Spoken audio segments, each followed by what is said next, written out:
welcome back to the Sleepy Scientist channel. As the world outside grows quiet, we begin a journey to a place where life itself breathes in a slow green rhythm. A place where the air is thick with moisture and mystery, and the light falls in soft, dappled patterns. Tonight, we drift into the heart of the world's rainforests. Not as explorers, but as quiet observers. We come not to uncover secrets, but to listen to the whispers of an ancient, living cathedral. Close your eyes now if you wish. There is nothing you need to do, nothing you need to find. Simply breathe and listen as we step together across the threshold into the emerald world. Imagine, for a moment, leaving behind the sharp lines and loud noises of the modern world. Imagine the air changing, becoming warmer, softer, carrying upon it the scent of rich earth, of decaying leaves, of blooming flowers, a perfume as old as time itself. Before you, a vast green wall rises, so dense and so deep it seems to swallow the very light. This is the edge of the rainforest, a living, breathing entity. As we take our first soft steps inside, the world transforms.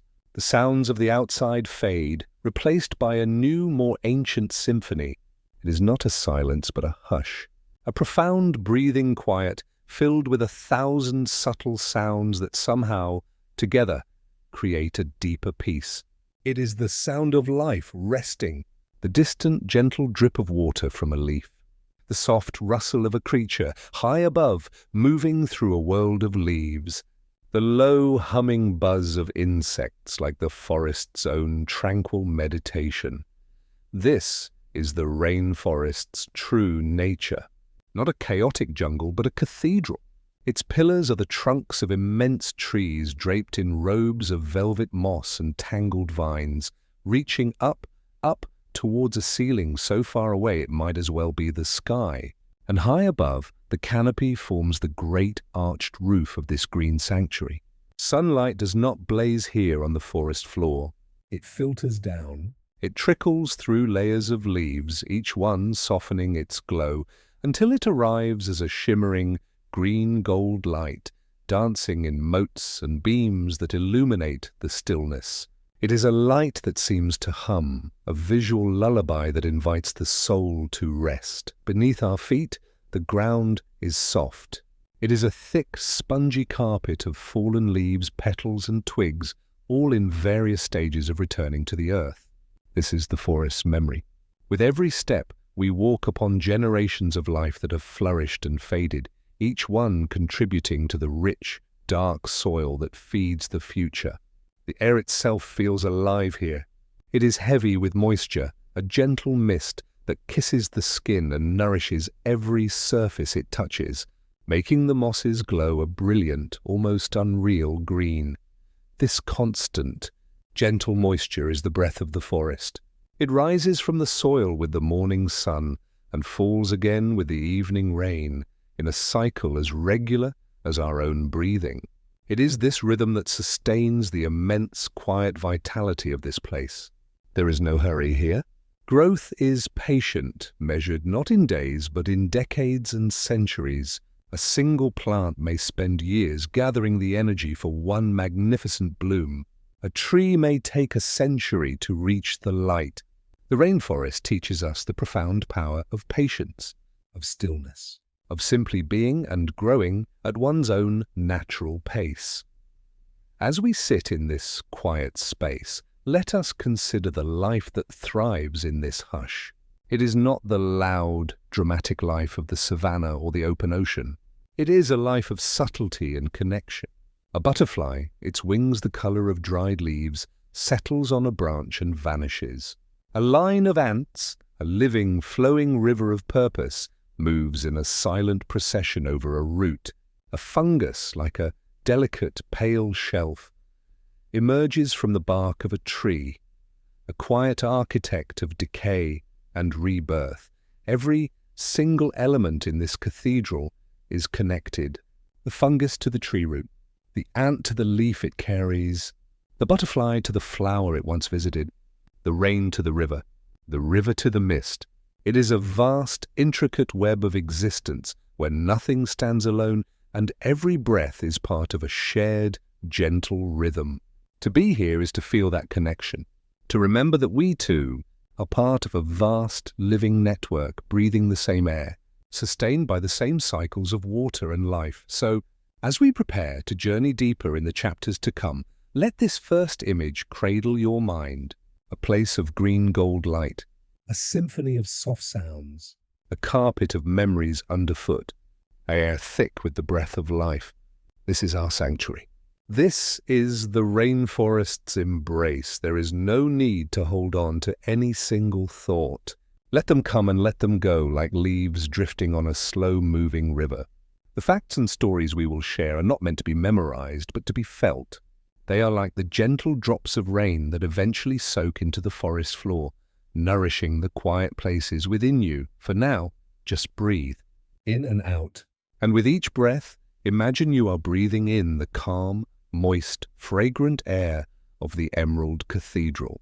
And as you exhale, feel any tension, any worry, drift away like mist rising through the trees.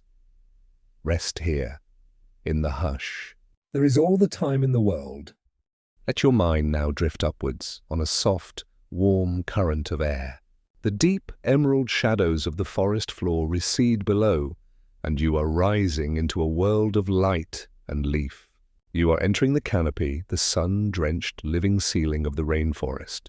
Here, the air feels different, lighter, sweeter, carrying the scent of warm bark, damp moss, and the faint, honeyed perfume of hidden flowers. Find a comfortable place to rest your awareness, perhaps on the broad, sturdy limb of a kapok tree, its bark soft with centuries of moss and lichen. You are cradled in a green embrace high above the world. Before you, the canopy unfolds into an endless, rolling landscape. This is not a simple blanket of green, but a complex, multi-layered city of life. Countless leaves in every shape imaginable, broad and waxy, slender and delicate, feathery and soft, overlap and intertwine to form a living tapestry. This is the engine room of the forest, the place where sunlight is quietly, patiently transformed into life itself. Listen to the gentle rhythm here. It is a symphony of soft, persistent sounds. The low, humming drone of 1,000 pollinators, bees, flies, and tiny beetles going about their work from bloom to bloom. It is not an angry buzz, but a contented, industrious hum, the sound of life sustaining life. A soft rustle whispers from a nearby branch as a troop of monkeys moves through the high passages with a fluid, unhurried grace. Their movements are a silent ballet, a slow-motion dance through the sunbeams. A gecko calls out with a soft, chirping note, a tiny heartbeat of sound in the vast green expanse. The true magic of this place happens in silence, in the quiet alchemy within each leaf. Each one is a miniature laboratory, drinking in the golden sunlight, breathing in the carbon dioxide from the air. Through the gentle process of photosynthesis, these simple elements are woven into sugar, the fundamental energy that fuels the entire forest. As a byproduct, the leaves exhale a slow, steady stream of oxygen, a gift to the atmosphere, a breath we now share. The very air that fills your lungs has been sweetened here, in this sunlit world. Life in this aerial realm is built upon connection. Thick, woody lianas drape from the high branches, forming natural bridges and highways. They are the ropes and ladders of this vertical world, allowing creatures to travel for miles without ever descending to the dark earth below. And everywhere plants grow upon other plants. These are the epiphytes, the air plants. Bromeliads, shaped like living spiky urns, clutch onto branches, their centers holding tiny, perfect pools of rainwater, each one a miniature ecosystem for a frog, an insect, a world in a cup. Delicate orchids anchor their roots to the bark of a tree, drawing moisture and nutrients directly from the humid air. their stunning blooms appearing like sudden, fragile jewels against the wood. The light itself is the conductor of this serene symphony. It is never harsh or glaring. It filters down through countless layers of leaves, each one softening its intensity, until it arrives as a shimmering, dappled gold. It dances and sways with the movement of the branches, creating a slow, hypnotic play of light and shadow on every surface. This slow dance of illumination tells the forest when to wake and when to rest, regulating the opening of flowers and the stirring of creatures with a rhythm as old as time. From your quiet perch, you can observe the deep interdependence. A hummingbird, its body a shimmer of iridescent green, hovers mid-air, its wings a soft, blurring murmur. It sips nectar from a flower, and in doing so dusts its head with pollen, carrying the promise of new life to the next bloom. It is a transaction of pure grace. A single leaf, its work complete, detaches from its twig. It does not fall, but rather spirals down in a slow, graceful waltz, rocking gently back and forth on the air currents, taking its time to return to the earth below. Even its departure is a peaceful, unhurried event. This is the gentle rhythm of the canopy, a world not of frantic competition, but of serene, productive harmony.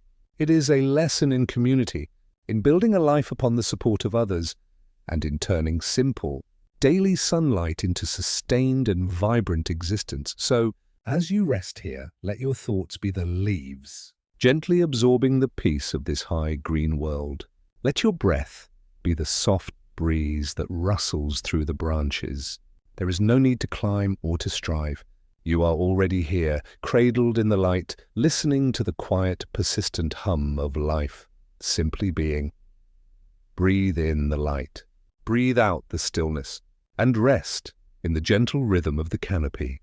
A soft, distant rumble echoes through the canopy, a deep and gentle drum roll that seems to come from the very heart of the sky. The air, already thick and warm, grows heavier, charged with a palpable anticipation. The light takes on a muted, grey-green quality, and the forest itself seems to hold its breath. Then you hear it, the first drop. It lands with a soft, singular plink on a broad leaf far above. A single, clear note, then another and another. The drops begin to fall more frequently, each one a perfect, liquid pearl, striking the leaves, the moss, the soil. What starts as a sparse, melodic patter soon softens into a steady, soothing hiss. The symphony of rain has begun, and the rainforest is drinking in every note. This is not a violent storm, but a nurturing shower. A slow, generous gift from the clouds. Close your eyes and listen to the layers of this aqueous melody. High above, in the canopy, the sound is a steady, rhythmic drumming on the millions of leaves, each one a tiny drum skin. It is a sound that envelops you, a constant white noise that washes away all other thought. Further down, the sound changes. You hear the gentle, irregular plink, plink. Plunk as drops, having gathered on leaves and petals, roll off and fall to the next layer, or land in a waiting bromeliad's central cup. It is a random, peaceful percussion. On the forest floor, the rain arrives differently. Here, it is a soft, muffled whisper, its force broken by the many layers above. It taps gently on the spongy carpet of decaying leaves, a sound so soft it is felt as much as it is heard. And everywhere there is the sound of water beginning to move. A soft gurgle as a tiny, temporary stream finds its path along a root. The quiet, consistent drip from a fern frond onto a bed of moss. This is the music of nourishment, the rhythm of life itself being replenished. Watch how the forest receives this gift, The leaves, which moments ago were reaching for the sun, now bow gently under the weight of the water, not in strain, but in a kind of grateful acceptance. They are not merely being wetted, they are drinking. Through tiny pores on their surfaces, they absorb moisture directly, a fresh, cool draught after the warmth of the day. The intricate, velvety patterns of mosses and liverworts, which can seem almost dry and crisp in the sun, now swell and glow with a vibrant emerald intensity, transforming into lush, miniature forests of their own. The rain is also a great connector. As it runs down the trunks of trees, it carries with it dissolved nutrients from the canopy, dust, pollen, bits of organic matter, washing them down to the roots waiting below. It is a constant, gentle fertilization, a cycle of giving and receiving between the high leaves and the deep earth. The water that does not immediately soak into the ground begins its long, slow journey. It trickles into small rivulets which join to form streams, which eventually feed the great languid rivers that are the forest's arteries. The rain that falls on this leaf in this moment may one day flow into an ocean thousands of miles away. For the creatures of the forest, the rain is a signal. Tree frogs, their skin glistening, emerge from hidden crevices, their vibrant colors seeming to intensify in the wet. This is their time to be active, to call for mates with soft, chirping songs that mix with the sound of the falling water. Snails glide along dampened leaves, leaving silvery trails behind them. Many insects seek shelter, tucking themselves under leaves or in the bark of trees, creating a momentary quiet pause in their constant hum, allowing the sound of the water to take center stage. And then, as gently as it began, the symphony starts to quiet.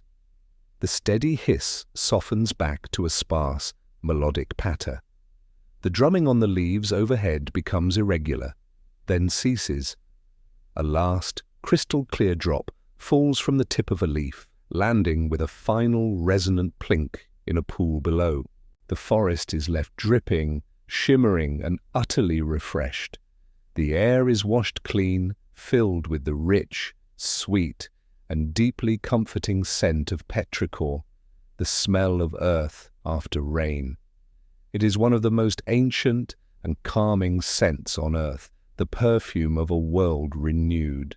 Sunlight, now filtered through the departing clouds, breaks through again in scattered beams.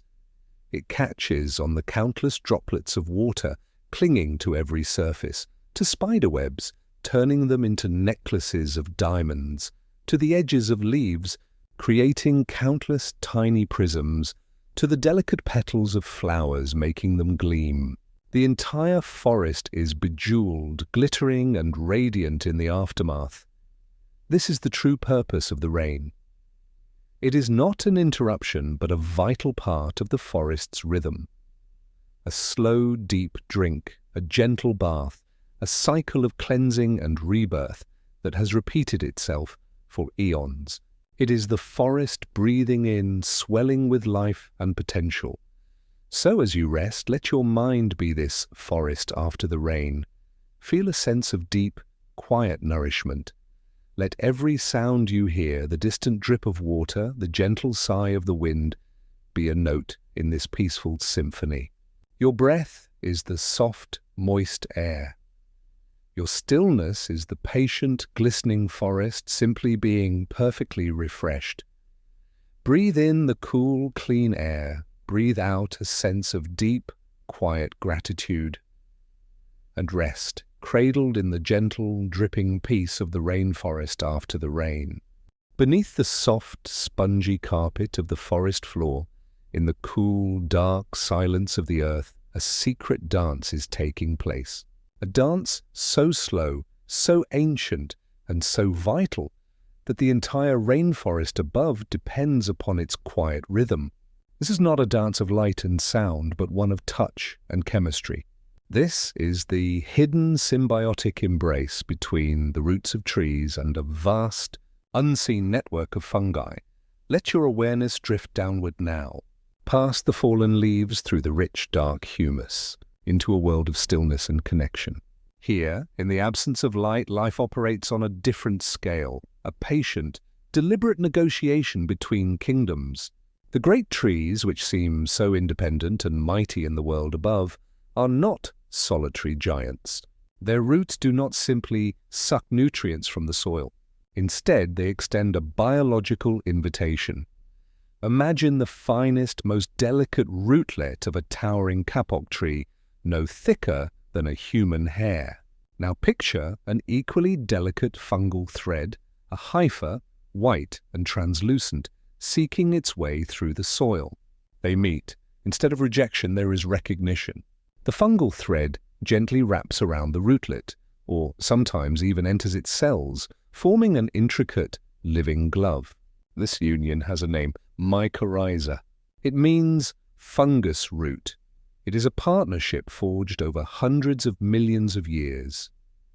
In this quiet pact, both partners give and receive. The tree, with its powerful ability to photosynthesize, creates a bounty of sugars and carbon, a rich, liquid energy. It cannot gather enough water and minerals on its own, so it offers this sweet sap to the fungus, a steady, nourishing gift in the darkness. In return, the fungal network, with its vast, exploring filaments, acts as a magnificent extension of the tree's own root system. These fungal threads, or mycelium, are infinitely finer and more extensive than any root could ever be. They weave through the soil like a living web, reaching into the tiniest pores and crevices to absorb water and precious nutrients like phosphorus and nitrogen, which they then transfer directly to the waiting tree. This is the dance, a slow, constant exchange, a flow of energy from the sunlit world above to the dark world below, and a flow of sustenance from the soil back up to the leaves. It is a barter system of life conducted in absolute silence. The tree provides the food, and the fungus provides the foraging. Together they thrive in a way neither could alone. But the magic of this network, which scientists have poetically called the wood wide web, extends even further. This subterranean fungal network does not merely connect a tree to the soil, it connects trees to one another. The same gossamer threads that link to the roots of one tree often span out and connect to the roots of its neighbors, creating a communal, underground internet. Through this living web, trees can communicate. A seedling struggling in the deep shade, too small to reach the light, can be sustained with sugars sent by a larger mother tree through the fungal pathways. A tree under attack by insects can release chemical signals into its roots, which are then carried through the mycelial network to warn other trees nearby. These neighboring trees, receiving the message, can then preemptively begin producing defensive chemicals in their own leaves. It is a quiet, communal, early warning system, a shared consciousness woven into the very fabric of the forest floor. All of this happens entirely out of sight.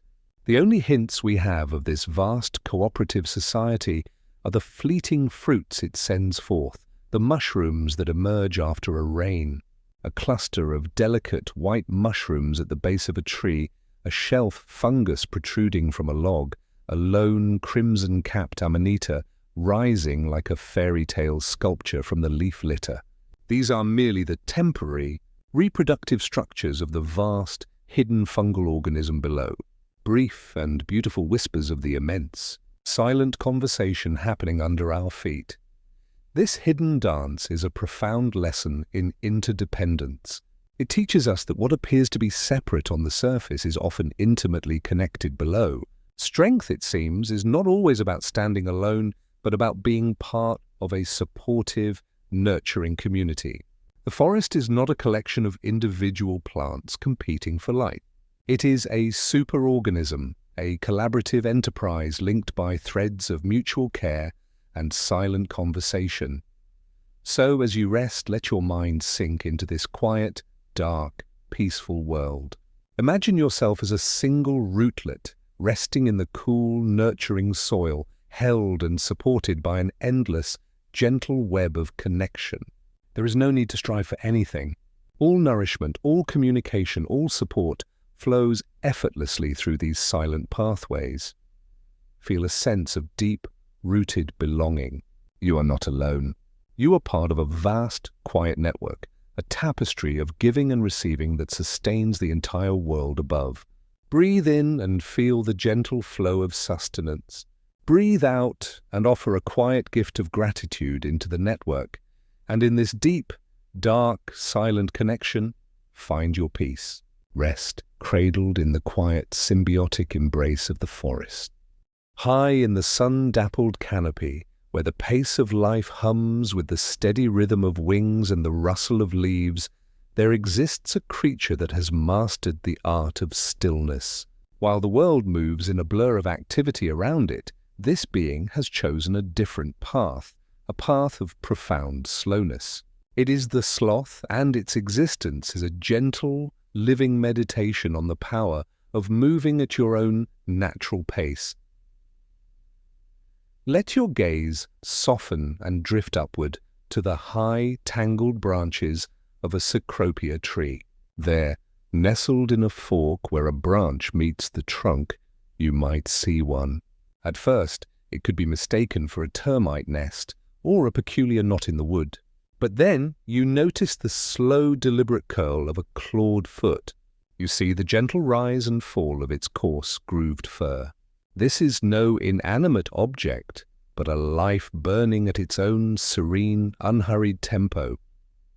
Everything about the sloth is designed for a life of deliberate, energy-conscious movement. Its metabolism is one of the slowest of any mammal. A simple leaf, which would offer little sustenance to a more active creature, can take up to a month for a sloth to fully digest. This is not a weakness, but a brilliant adaptation.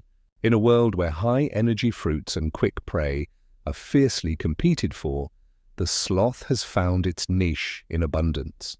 It eats what is plentiful and ignored, leaves, and in doing so has freed itself from the frantic race for food.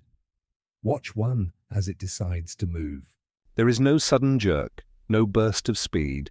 A single, long-limbed arm unfolds from its body with the fluid, deliberate grace of a dancer in a dream. The claws, like sturdy hooks, find a secure purchase on a branch. Then, with an almost imperceptible shift of weight, the rest of the body follows. A journey of a few feet can take many minutes. This is not laziness. It is a masterclass in conservation. Every movement is calculated, efficient, and purposeful, wasting not a single joule of precious energy.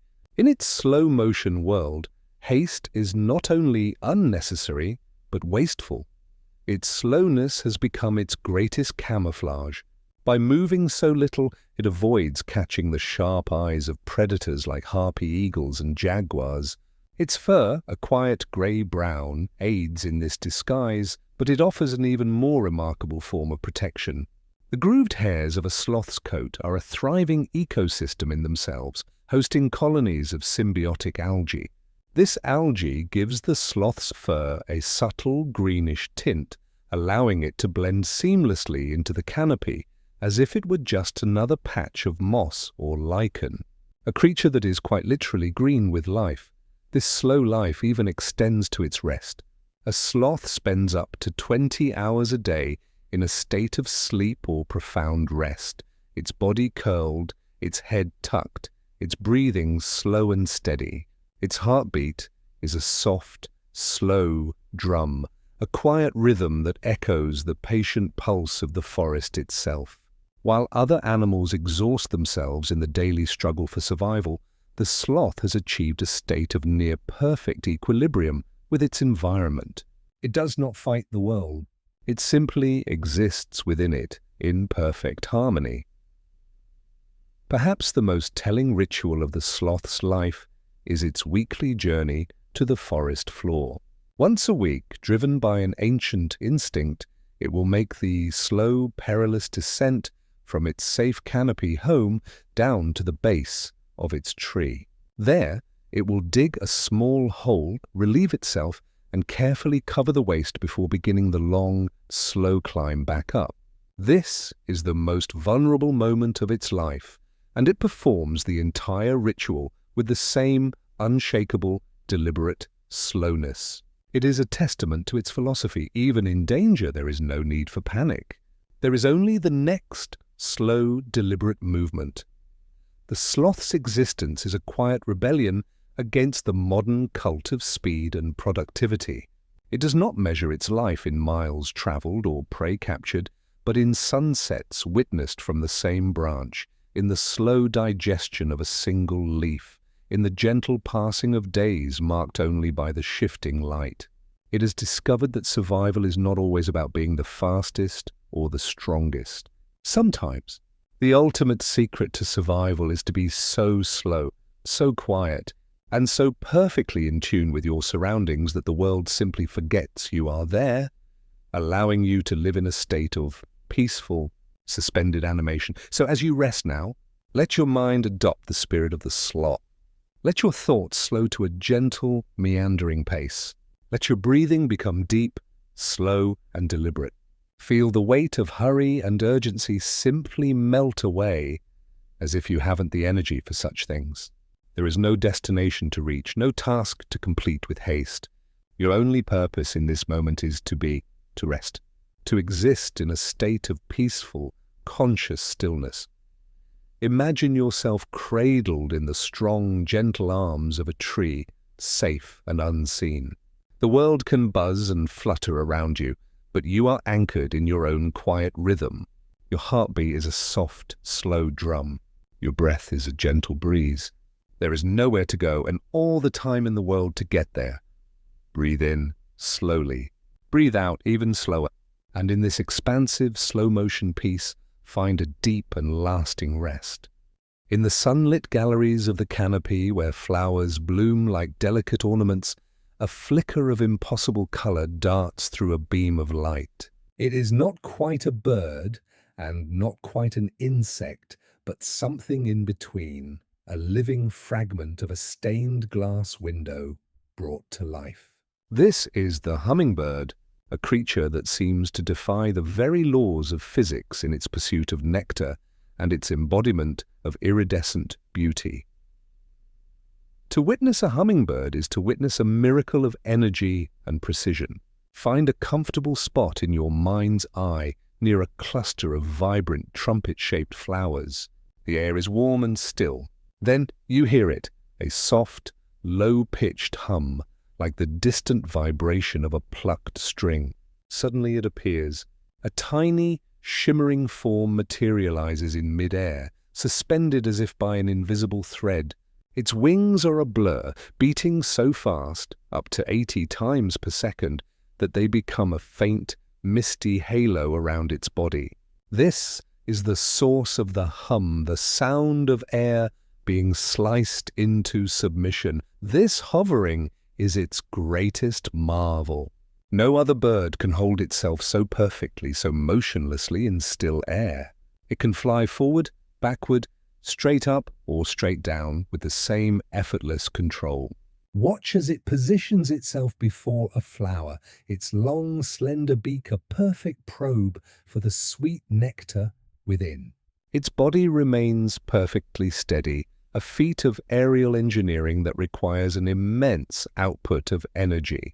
Its heart is a furious engine, beating over 1,200 times a minute, a rhythm that would be unsustainable for any larger creature. In its tiny body, life burns with a fierce, brilliant intensity, but it is its appearance that truly captivates the soul.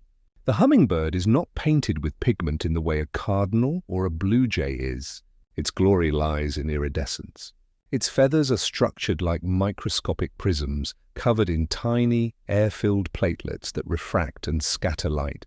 A bird that appears a dull green from one angle will, with the slightest turn, suddenly flash a brilliant, metallic sapphire or a fiery, incandescent ruby. It does not merely have color.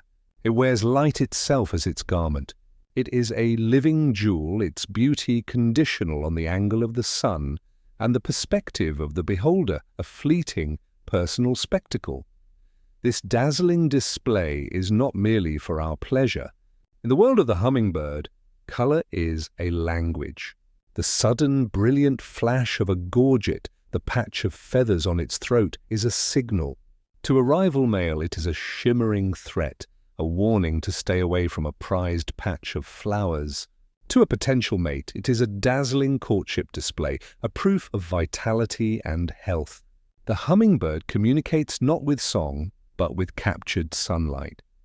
Their relationship with flowers is one of ancient, co-evolved partnership. The bright reds and oranges of the blooms they favor are a beacon, a signpost advertising a rich reward. As the hummingbird drinks its head and beak dusted with pollen, it becomes an unwitting courier, carrying the genetic material of one flower to the next, ensuring the continuation of the very species that sustains it. It is a perfect, silent agreement between the animal and plant kingdoms, a dance of give and take that has shaped both their forms over millennia. And yet, for all this furious activity, the hummingbird is also a creature of profound rest. To conserve its phenomenal energy, it must regularly enter a state of torpor. As dusk falls, it will find a safe, hidden perch on a twig. There, its metabolism slows to a near standstill. Its heart rate plummets, its breathing becomes almost undetectable, and its body temperature drops dramatically. It is not sleep, but a deep, hibernation-like state, a necessary retreat from the exhausting demands of its waking life. The living jewel becomes a still, cool stone, preserving its energy for the dawn. The hummingbird embodies a beautiful paradox. It is a creature of fierce, burning energy and profound essential rest. It is a symbol of dazzling, fleeting beauty and relentless, precise purpose. It reminds us that intensity and stillness are not opposites, but two parts of a necessary cycle. It shows us that the most brilliant displays in nature are often born from the most demanding of lives. So as you rest, let the image of the hummingbird cradle your mind, not its frantic hover, but its deep, regenerative torpor. Feel your own metabolism slowing, your own heart finding a gentle, resting rhythm. Let the frantic blur of your thoughts still into a soft, quiet halo of peace. You have expended your energy for the day. Now is the time for restoration. Imagine yourself perched on a safe, comfortable branch, the world growing dim and quiet around you. There is no need to be brilliant, no need to move. Your only task is to be still, to conserve your light, to let your body and mind settle into a state of deep, quiet renewal. The dazzling displays can wait for the dawn. Breathe in a slow, gentle sip of air. Breathe out, releasing all the day's exertion. Feel yourself settling, cooling, becoming still. You are in your own gentle torpor, recharging in the quiet night. Rest now, as the hummingbird rests, quietly, deeply, and completely. As the last golden rays of the sun retreat from the canopy, and the diurnal world of color and buzz begins to quiet, a different kind of magic stirs in the twilight. While most flowers close their petals, saving their perfume and pollen for the day, a select few begin to awaken. They are the night bloomers, the lunar flowers, and they have transformed the darkness into their own private stage, a realm of subtle scent and ghostly beauty. Let the image of the bright, sun-drenched forest fade from your mind. Now picture the rainforest under the soft glow of the moon and a blanket of stars. The world is painted in shades of silver, indigo, and deep, velvety black. The air, still warm from the day, now carries a new, intoxicating fragrance. It is a scent that is heavier, sweeter, and more mysterious than any daytime perfume. This is the signal. This is the call. Follow this scent with your imagination. It might lead you to a thick, woody vine where large, pale buds are beginning to stir. As the last light vanishes, they begin to unfurl. The queen of the night orchid, perhaps, whose pristine white petals open with a silent, deliberate grace. In the profound darkness, these flowers do not need vibrant colors. They are luminescent in their pallor, their white and cream and pale green blossoms seeming to capture and reflect the faintest starlight, glowing like gentle lanterns in the understory. They are the ghosts of the floral world, beautiful and ephemeral. This dramatic shift in timing is a masterpiece of evolutionary strategy. In the crowded marketplace of the daytime forest, competition for pollinators is fierce. So these flowers found an untapped niche, the night. They evolved not to attract bees and butterflies, but the silent, sensitive flyers of the dark, moths and bats. Their pale color is a beacon in the moonlight, easily spotted by the keen eyes of a sphinx moth. Their intoxicating, powerful fragrance is a scent trail, a winding ribbon of chemical information that can guide a pollinator from hundreds of meters away. For the bats, the strategy is different. Some night-blooming flowers, like those of the baobab tree, do not rely on scent alone. They open their sturdy, pale flowers on long, pendular stalks away from the leaves, providing easy access for the bats that navigate not by sight, but by sound. The bats drink the nectar, and in return their furry heads become dusted with pollen, which they carry to the next flower. It is a partnership forged in the deep of night, a quiet transaction between mammal and plant. The very structure of these flowers is designed for their nocturnal patrons. Their nectar is often more abundant and less viscous, a rich, quick-energy reward for the high-metabolism creatures that serve them. The petals are frequently more robust, able to withstand the probing snouts of bats or the long proboscises of moths.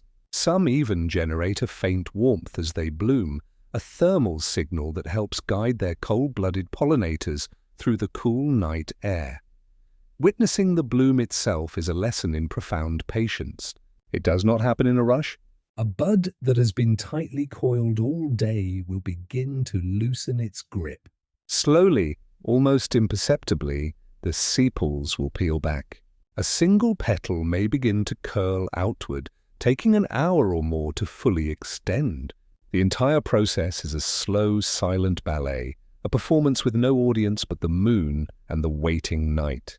There is no hurry, for the night is long and its patrons are patient. By the time the first hint of dawn lightens the eastern sky, the performance is over. The scent begins to fade. The petals, having served their purpose, start to wilt and close. Their brief, glorious life under the stars is complete. They will wither and fall while the fertilized ovary beneath begins its slow work of creating seeds, the next generation of midnight marvels. The daytime flowers begin to open, unaware of the secret, scented world that existed just hours before. The existence of the night bloomers reveals a hidden layer of the forest, a whole society that thrives while the other sleeps. It teaches us that beauty is not dependent on the sun, and that activity does not cease when the light fades. It simply changes form. It is a reminder that there is grace and purpose in the quiet, the subtle, and the unseen. The most alluring fragrances are often those that wait for the cover of darkness to be released. So, as you settle into your own night, let your mind become this tranquil, moonlit forest. Let go of the bright, demanding colors of the day. Embrace the soft, monochrome peace of the night. Imagine your thoughts as gentle, night-blooming flowers, unfurling slowly and without effort in the safety of the dark. There is no need to be bright and visible. Your value now lies in your quiet presence, your gentle essence. Breathe in and imagine you are drawing in the cool, fragrant night air, scented with jasmine and moonflower. Breathe out and feel a sense of calm, mysterious beauty unfolding within you. You are not sleeping to escape the day, but awakening to a different, more serene and intuitive world. Rest here, in this moonlit glade. Let your spirit bloom quietly in the darkness, a beautiful, peaceful secret known only to the night. Beneath the symphony of animal sounds and the gentle rustle of leaves, there exists a quieter, more fundamental sound. It is the sound of the forest itself breathing. It is not a sound you can hear with your ears, but one you can feel in the very depth of your being. A slow, steady, rhythmic exchange that is the very heartbeat of our planet. This is the breath of plant, an eternal green exhalation that has nourished the atmosphere for hundreds of millions of years, turning this world into a living, breathing oasis in the cosmos. To understand this, let your awareness settle on a single, sun-warmed leaf. It could be the broad, waxy leaf of a philodendron or the delicate, feathery frond of a tree fern. See its intricate network of veins, like a miniature map of life. Now look closer, to a level beyond sight. The surface of this leaf is dotted with countless microscopic mouths called stomata. They are so small that millions could fit on your fingertip. And yet, they are the gateways through which the forest breathes. As the morning sun touches the canopy, a silent, miraculous process begins. Each tiny stoma opens like a flower greeting the dawn. Through these pores, the leaf drinks in the carbon dioxide that hangs in the air. At the same time, deep within the leaf cells, in structures called chloroplasts, another ingredient is being gathered: sunlight. These chloroplasts are tiny green factories, and their color, the vibrant, life-giving green that paints the entire rainforest, comes from a molecule of astonishing power: chlorophyll. This is where the magic unfolds. The leaf, this quiet, stationary being, begins to perform a feat of alchemy that has never been replicated by human science. It takes the invisible gas, carbon dioxide, and the formless energy of sunlight and weaves them together with water drawn up from the deep, hidden roots. In a process of breathtaking elegance known as photosynthesis, which simply means putting together with light, it transforms these simple, abundant ingredients into sugar. Solid, tangible, energy-rich sugar. This is the food that builds the trunk of the mighty mahogany tree, that fuels the growth of the twisting liana, that plumps the fruit of the banana plant. The entire vast physical structure of the forest is built quite literally from air and light. But this act of creation has a beautiful, life-giving byproduct. In the complex chemical dance of building sugar, the plant's cells must release something back into the atmosphere. What they release is oxygen, a clean, clear, vital gas. Every leaf, from the highest emergent to the smallest seedling on the dark forest floor, is contributing to this gentle, constant exhalation. It is a gift. The forest takes our waste, the carbon dioxide we and all animals exhale, and transforms it into the very air we need to take our next breath. This is the eternal green exchange, a silent global partnership between the plant and animal kingdoms. We breathe out what they need. They create what we need. It is a cycle of mutual sustenance that has balanced the atmosphere of this planet for eons. The rainforest, with its unimaginable density of leaves, is one of the great lungs of the world. Its breath is deep and rich, a vast green engine purifying the air, regulating the climate, and filling the atmospheric rivers with the oxygen that sustains life across the globe. This process is the foundation of nearly every food chain on Earth. The sugar created by the leaf becomes the body of the plant. The leaf is eaten by a caterpillar, the caterpillar by a bird, the bird by a snake. The energy that first arrived as a photon of sunlight from 93 million miles away is now flowing through the veins of a jaguar, powering its steady, silent walk through the undergrowth. Every beat of every heart in this forest is powered, ultimately, by the quiet, patient work of a leaf, and it never stops. By day, the dominant process is this creation, this building of life from light. But by night, when the sun is gone, the forest's breath changes. The stomata may close, and the plants, like all living things, engage in respiration. They take in a little oxygen and release a little carbon dioxide, resting, their own inner work slowing to match the peaceful rhythm of the moon. It is a softer, slower breath, a time of integration and rest after the productive day.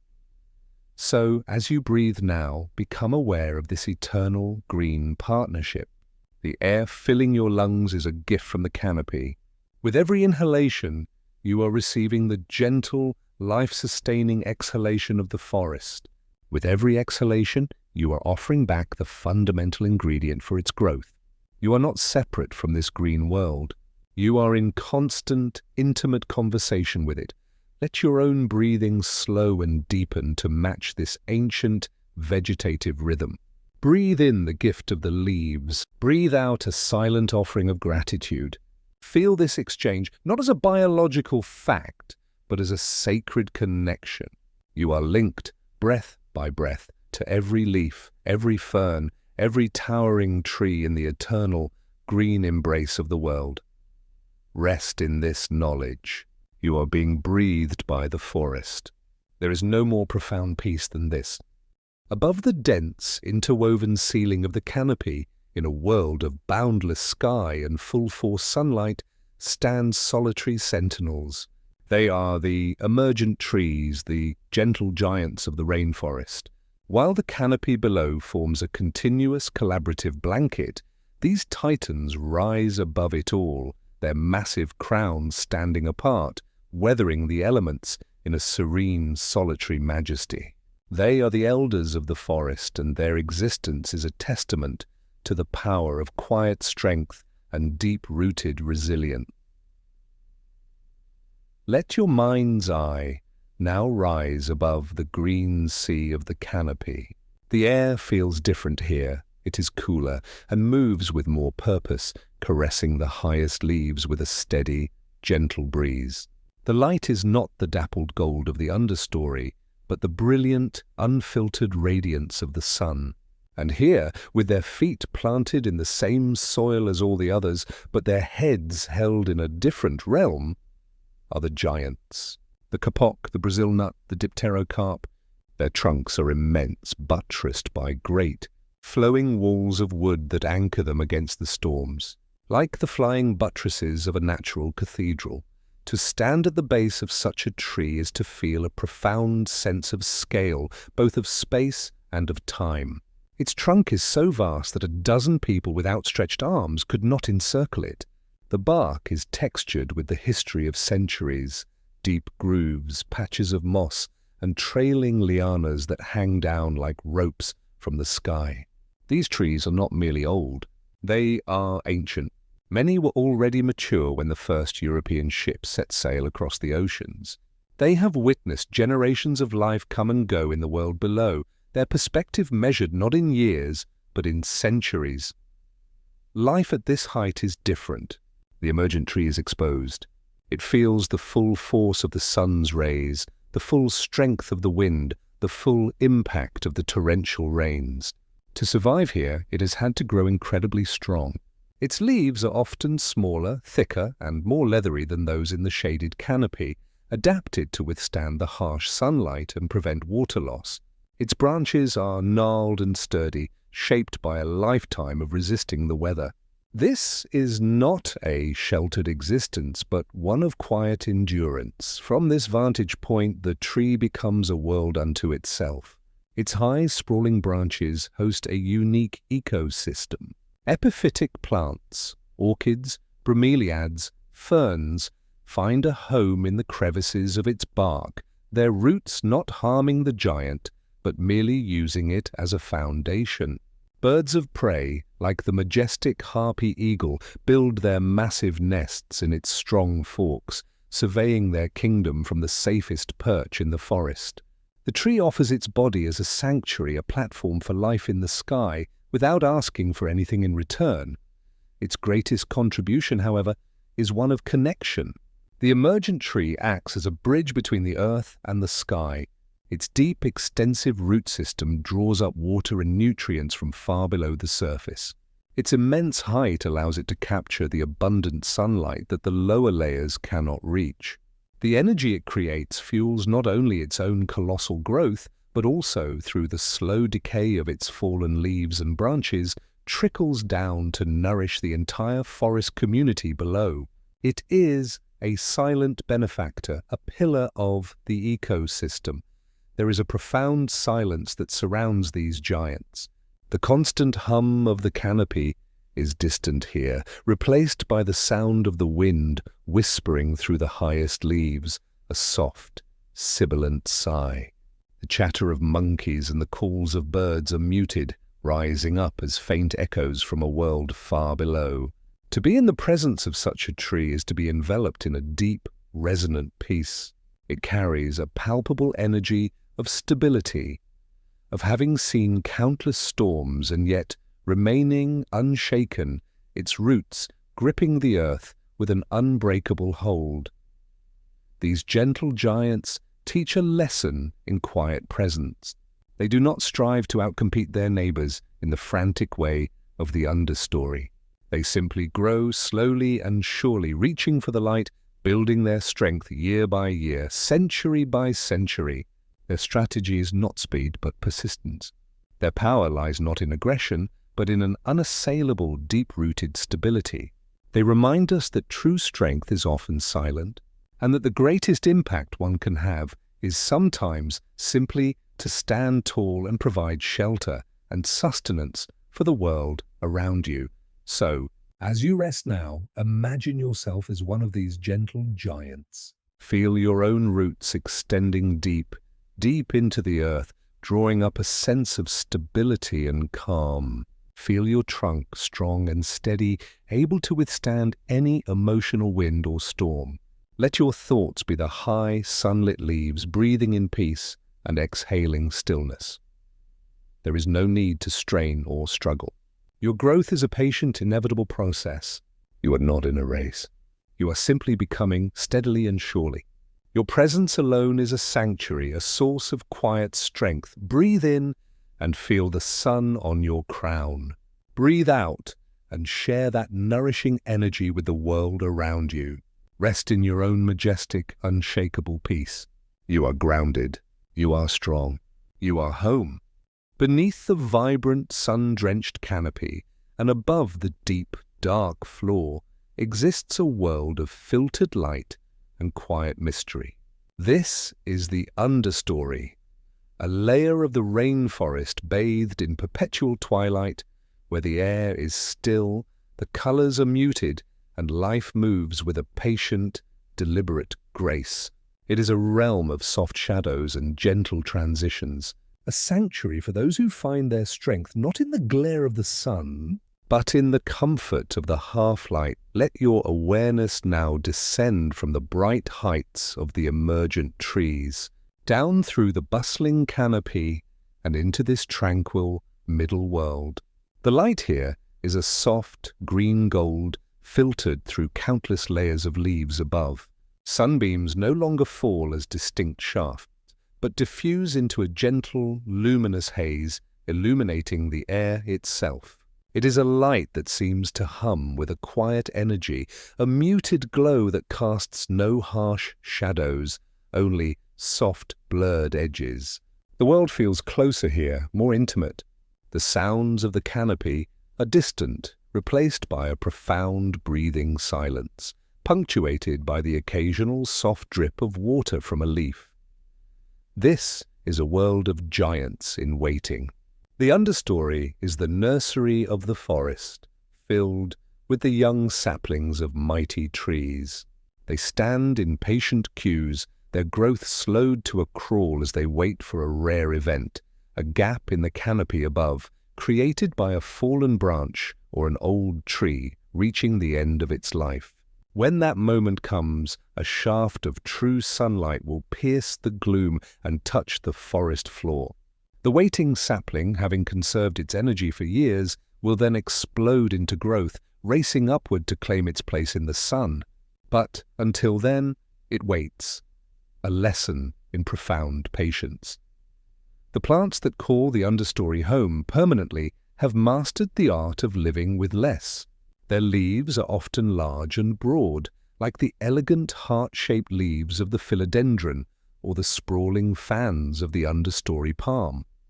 These are nature's solar panels, evolved to capture every possible photon of the scarce, filtered light.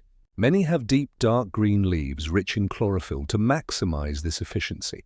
They do not waste energy on brightly colored flowers meant for daytime pollinators. Instead, they are often specialists in subtlety. This is also the realm of stunning strategic displays. Some plants, unable to reach the light, have found a different path to prominence. They have become artists of color and pattern, not to attract pollinators, but to survive. The prayer plant displays leaves painted with intricate feather-like patterns of pink and green. The dramatic nerve plant, or Phytonia, flaunts veins of shocking white or crimson against a deep green background, a beautiful warning of its toxicity to would-be herbivores. And then there is the beguiling begonia, whose asymmetrical, jewel-toned leaves seem to glow from within, capturing the faint light and reflecting it back with a quiet, inner radiance. Animal life here is equally adapted to the quiet and the shade. This is the preferred haunt of the jaguar, its rosette-spotted coat becoming a perfect camouflage in the dappled light, allowing it to melt into the background as a silent, unseen shadow. Poison dart frogs, tiny living gems in brilliant blues, yellows, and reds, hop leisurely across the leaf litter, their vibrant colors a stark warning in the muted environment. Their boldness is a product of their toxicity. In the understory, they have no need to hide. The air itself feels different here, still heavy and deeply fragrant. Without strong winds to disperse it, the scent of damp earth, decaying wood, and the faint, sweet perfume of hidden fungi hangs in the air, a rich and primal aroma. This is the smell of life cycling, of endings becoming beginnings. The humidity clings to your skin, a constant, gentle moisture that nourishes the mosses and ferns that drape every available surface, turning fallen logs and stones into lush, green sculptures. To be in the understory is to understand the beauty of potential. It is a place of waiting, of storing energy, of quiet preparation. It teaches us that not all growth is explosive and visible. Some of the most important growth happens in the shadows, in the patient gathering of resources, in the slow strengthening of roots. It is a world that values subtlety over spectacle, patience over haste, and resilience over dominance. So as you rest now, let your mind settle into this realm of soft shadows. Let the bright, demanding world above fade away. Here, in the gentle green twilight, there is no pressure to be brilliant or to grow quickly. You can simply be gathering your strength in the peace and quiet. Imagine yourself as a sapling, standing patient and strong in the soft light, content in the knowledge that your time will come and there is no need to rush. Or as a patterned leaf, beautiful not for attracting attention, but for your own quiet, intricate perfection. Feel the still, moist air around you, a comforting blanket. Hear the profound, nurturing silence. Breathe in the scent of earth and peace.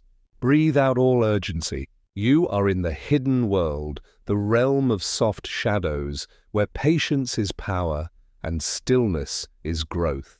Rest here, deeply and contentedly. As the last vestiges of daylight dissolve into the indigo of twilight, and the final sleepy calls of daytime birds fade into the forest, a new voice begins to stir. It starts not from the trees, but from the water's edge. A single, tentative peep emerges from the darkness near a pond, a quiet question thrown into the growing night. It is answered by another, then another, until the still, black water and its surrounding foliage come alive with a symphony. This is the frog's chorus, an ancient, rhythmic lullaby that has echoed through the rainforest for millions of years. Let your mind journey now to the edge of a rainforest pond. The air is cool and heavy with moisture. The surface of the water is a perfect dark mirror, reflecting the first brave stars and the pale sliver of the moon. The grand structural beauty of the trees has receded into silhouettes, and the world has become a realm of sound. Here the frogs are the undisputed musicians, and their concert is one of nature's most soothing and complex soundscapes. Listen to the layers of this aqueous symphony. A low, deep, resonant rum. Rum pulses like a slow, steady heartbeat from the larger, hidden frogs nestled in the mud. This is the bass line, the foundational rhythm of the night.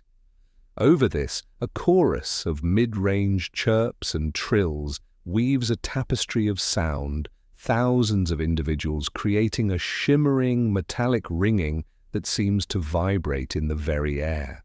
And every so often, a high, clear peep or a soft wooden tock adds a percussive highlight, a tiny stitch in the vast auditory quilt. Each of these calls is a purposeful message, a vital thread in the web of life. The males are singing for their futures, their vocal sacs, inflating like luminous bubblegum balloons at their throats, amplify their songs into personal advertisements. Each species has its own distinct call, a unique frequency and pattern that ensures a female of the same kind will find her way through the darkness to the right suitor. What we hear as a beautiful chaos is, in truth, an organized, passionate marketplace of life seeking to perpetuate itself. The performers themselves are as varied and wondrous as their music. If you were to shine a soft light, you might see a tiny, brilliant poison dart frog, no bigger than your thumbnail, perched motionless on a leaf, its vibrant skin glistening with dew and potent alkaloids. Its silence is a statement of its own. It has no need to call out, for its beauty is warning enough. Further along the bank, a large, placid, horned frog might sit half submerged in the leaf litter, its wide mouth and camouflaged body making it look like a fallen leaf waiting with infinite patience for an unsuspecting insect to wander too close. But the true masters of the chorus are the tree frogs. Delicate-limbed and equipped with sticky toe pads, they cling to leaves and branches overhanging the water. Their calls are often the clearest and most melodic, the rhythmic chirp, chirp, chirp of the red-eyed tree frog or the duck-like quacking of others. Their eyes, often a luminous gold or a startling red, closed with a translucent third eyelid, give them a serene, meditative appearance as they contribute their voices to the nightly ritual. This symphony is intimately tied to the water. The rain that fell hours before has filled temporary puddles in the axils of bromeliads, created shallow pools in fallen logs and topped off the pond's edge. For many frogs, these small, fishless bodies of water are the perfect nurseries. After mating, the female will lay her eggs in these safe, quiet pools. The resulting tadpoles will spend their first days of life suspended in these aquatic cradles, breathing through gills and feeding on algae before undergoing their miraculous metamorphosis into tiny, four-legged frogs. The chorus rises and falls in waves throughout the night, a living, breathing entity. It may swell to a roaring crescendo after a fresh rain, or soften to a sparse, melodic patter during a drier spell.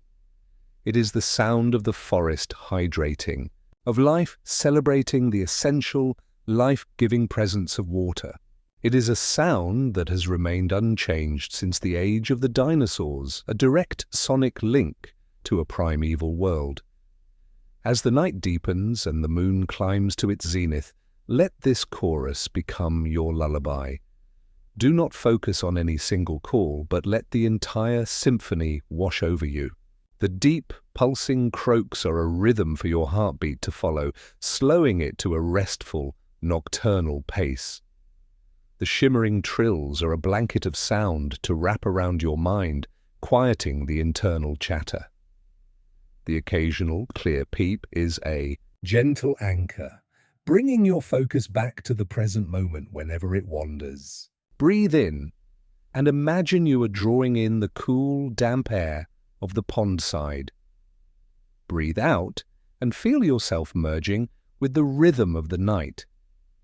You are not separate from this chorus. You are an audience member in the greatest, most peaceful concert on earth. There is no need for anything but to listen and to rest. Let the frogs sing you to sleep. Their ancient lullaby is a reminder that the night is not a time of emptiness, but of vibrant, pulsing life.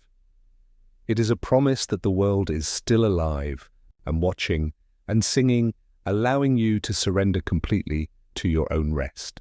So, close your eyes, listen to the chorus, and drift into dreams cradled by the gentle, rhythmic heartbeat of the rainforest at night. In the sun-dappled clearings and along the quiet forest trails, where light and shadow dance in a perpetual, gentle waltz, a living piece of art flutters into view. It is a butterfly, a creature that seems to be made of nothing but light, color, and air. For a moment it captures a sunbeam on its wings, flashing a brilliant, impossible blue or a vibrant, fiery orange. Then it lands on a leaf, and something remarkable happens. It vanishes. The brilliant colors are gone, folded away, and in its place is what appears to be a dead, brown leaf, a patch of bark, or even a dappled shadow. This is the delicate, life-saving art of camouflage. Let your mind settle in a small, sunny opening within the green vastness of the rainforest. The air is warm, and a multitude of flowers offer their nectar to the sky. This is the butterfly stage. Watch as they float and drift on the warm thermal currents, their flight path an erratic, joyful dance. They seem to be the most conspicuous of creatures, tiny banners of celebration. But this visibility is a carefully managed illusion, a fleeting performance for the specific purposes of finding a mate or asserting territory. For much of their lives, being seen is a death sentence. Now follow a single butterfly as it decides to rest. It alights on a twig, its wings closing upright over its back. The performance is over, and the disguise is activated. The undersides of a butterfly's wings are a masterpiece of evolutionary art, a canvas painted not for attraction, but for invisibility. The brilliant metallic scales that create the dazzling topside colors are often absent here, replaced by a palette of muted browns, greys, greens, and blacks. Consider the owl butterfly, a large, majestic flyer. When its wings are open, they may show striking bands of yellow and brown. But when closed, it reveals its true genius. On each hind wing is a perfect, startling imitation of a large owl's eye, a dark pupil centered in a lighter ring. To a hungry lizard or a small bird, this is not a harmless insect, but the face of a formidable predator, a sight that gives them pause and allows the butterfly a precious second to escape. Other species have perfected the art of simply ceasing to exist. The dead-leaf butterfly is the most famous illusionist of all. When its wings are closed, it is indistinguishable from a dry, brown leaf. Its wings are not just brown, they are textured with what look like veins and midribs. They are marked with subtle spots that mimic fungal growth or insect damage. Some even have a faint, transparent window that looks like a hole eaten through a leaf.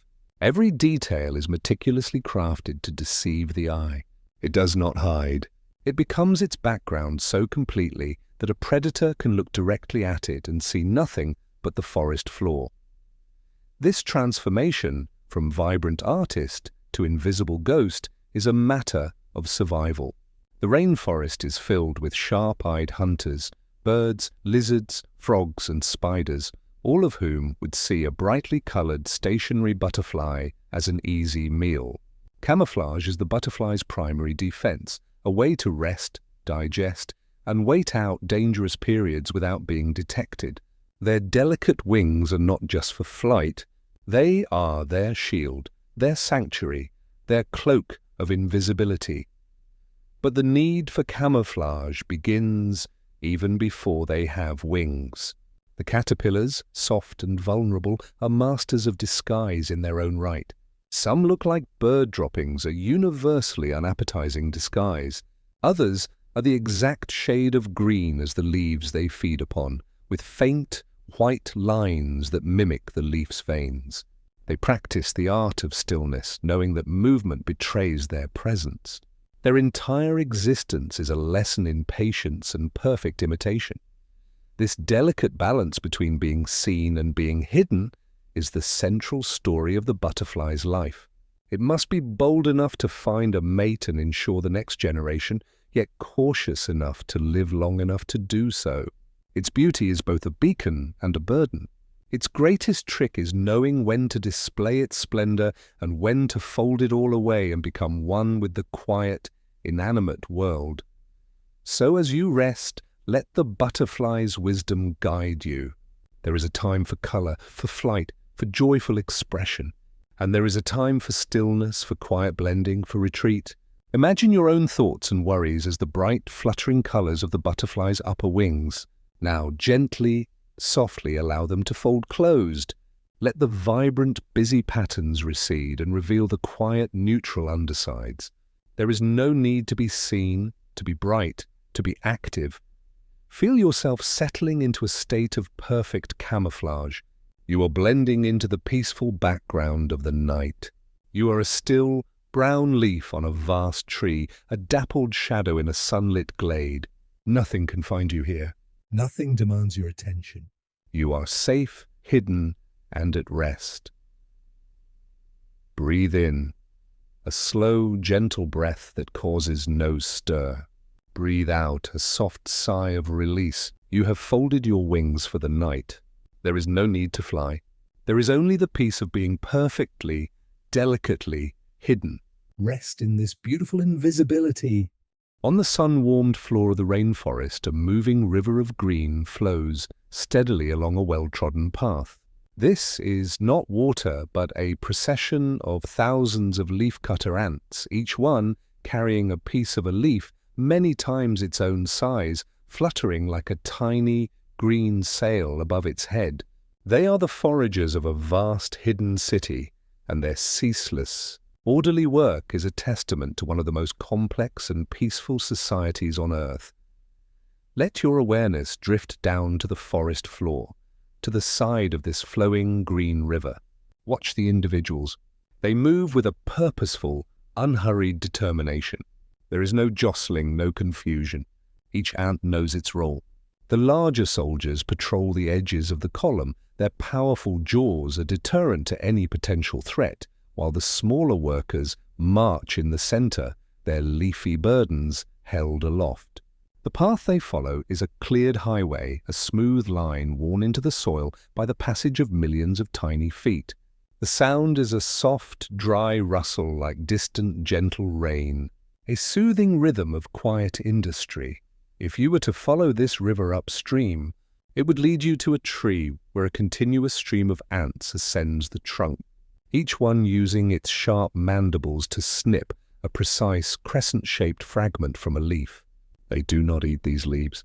They are harvesting them, and if you were to follow the river downstream, it would vanish into the earth through one of several entrance holes at the base of a large mound. This mound is merely the tip, the ventilation shaft, of a subterranean metropolis that can plunge 6 meters deep and span an area as large as a living room, a city housing millions of citizens. Beneath your feet lies a labyrinth of chambers and tunnels, a masterpiece of architecture and social organization. This is the fungus garden. The ants are not farmers of plants, but farmers of fungi. They carry the leaf fragments into specific, humid chambers where an even smaller caste of worker ants takes over. They chew the leaves into a soft, pulpy mulch, fertilize it with their own droppings, and carefully inoculate it with a specific species of fungus that the colony has cultivated for millions of years. This fungus is the true food source for the entire colony. The leaves are not their meal, but the compost for their crop. Within this city, Every ant has a purpose, a role that contributes to the whole. There are gardeners who tend the fungus, removing contaminants and harvesting the nutritious, swollen hyphae. There are nurses who care for the countless pearly white eggs and larvae in the brood chambers, feeding them the very fungus they help to cultivate. There are waste managers who carry the spent compost and other debris to dedicated underground chambers or even to the surface, keeping the city clean and hygienic.